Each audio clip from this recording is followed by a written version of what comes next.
हरि ओम। सत्संग करने वाले को स्वयं सावधान होकर के असत संग का त्याग करना होता है और सत्संग में स्थिति करनी होती है स्वयं की। जब स्वयं सत्य में स्थित हो जाता है तब तो होता है सत्संग, और स्वयं असत का संग करता है तो असत के संग से कुसंग होता है, सत्संग नहीं होता है। तो असत्य है शरीर और संसार के नाशवान पदार्थ।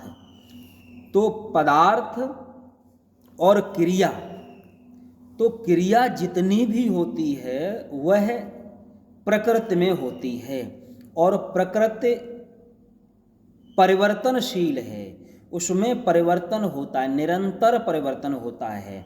तो प्रकृति में क्रिया है और पदार्थ, तो क्रिया पदार्थ ये प्रकृति में हैं। सत्य में, चेतन में क्रिया पदार्थ नहीं है। क्रिया पदार्थ को जानने वाला चेतन है, वो है सत्य है। और नाशवान शरीर, संसार के पदार्थ और वस्तुएं, इनमें परिवर्तन होता है। तो जिसमें परिवर्तन होता है वह नाशवान शरीर, संसार और संसार के पदार्थ, यह असत है। तो असत का संग करने वाला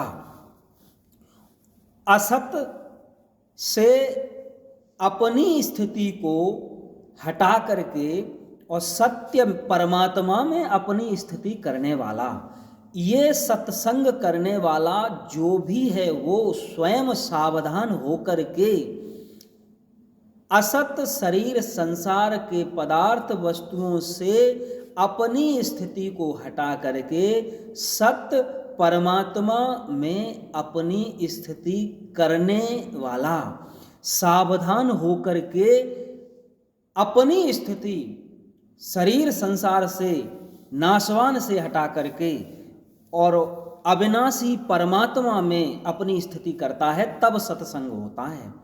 सत्संग करने वाला अगर सावधान होकर के और नहीं चलता है तो वो कहाँ का कहाँ पहुँचेगा, ये उसको ही पता लगेगा कि उसने जो स्थिति कर रखी, जहाँ जहाँ उसने प्रियता कर रखी है शरीर संसार के पदार्थों को लेकर, जहाँ जहाँ जिस जिस इंद्रिय से जो जो आकर्षण होता है, जिस जिस पदार्थ वस्तुओं का भोग होता है, उन पदार्थ वस्तुओं के भोग होने पर ज्ञान होता है। जैसे शब्द का ज्ञान कान से होता है, रूप का ज्ञान आँख से होता है, और पदार्थ जो खट्टे मीठे चरपरे, ये जो जवान इनका रस बताती है, जिह्वा जो रस बताती है, ये सब बोध होता है, ज्ञान होता है। तो इंद्रियों के आकर्षण में होने वाला ज्ञान, उस ज्ञान में जहाँ कहीं भी प्रियता हो गई, आकर्षण हो गया, तो ये असत का संग कराने वाला लक्षण है।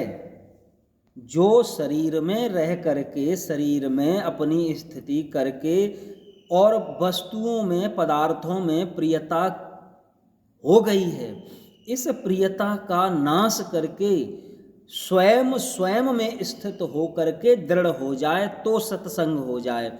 और शरीर नाशवान पदार्थों का अगर संग होता है, उनमें ही प्रियता बढ़ती है, तो ये असत्संग है, ये सत्संग नहीं है।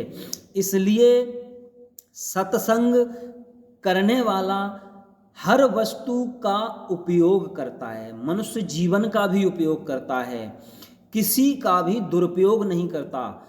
दुरुपयोग करने वाला सत्संग नहीं कर सकता। और जो क्रिया वस्तु पदार्थ मनुष्य का हर चीज का उपयोग करना जानता है, वह सत्संग करने वाला ही अपने जीवन का उपयोग करता है, प्रत्येक वस्तु, व्यक्ति, घटना, परिस्थिति का उपयोग कर लेता है। तो ये उपयोग और दुरुपयोग की महिमा जो है ये सत्संग से समझ में आती है। और मनुष्य जीवन में उपयोग और दुरुपयोग की ही महिमा है।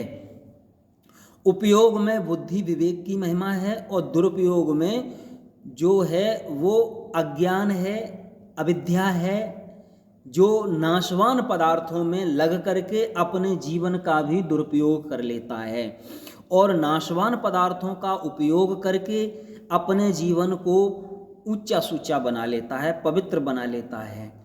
तो सत्संग करने में सावधान होकर के जो स्वयं है वो किधर चलता है, ये स्वयं पर निर्भरता है। इसमें भगवान उत्तरदायी नहीं है, इसमें गुरु उत्तरदायी नहीं है। गुरु भक्ति का जो मार्ग है उसका अलग मार्ग है, सत्संग का अलग मार्ग है, और भगवान के भक्तों का जो मार्ग है वो अलग मार्ग है। और संसार में जो लगे हैं, संसार में जो रचे पचे हैं पदार्थों में, वस्तुओं में ही, उनकी अपनी अलग स्थिति है।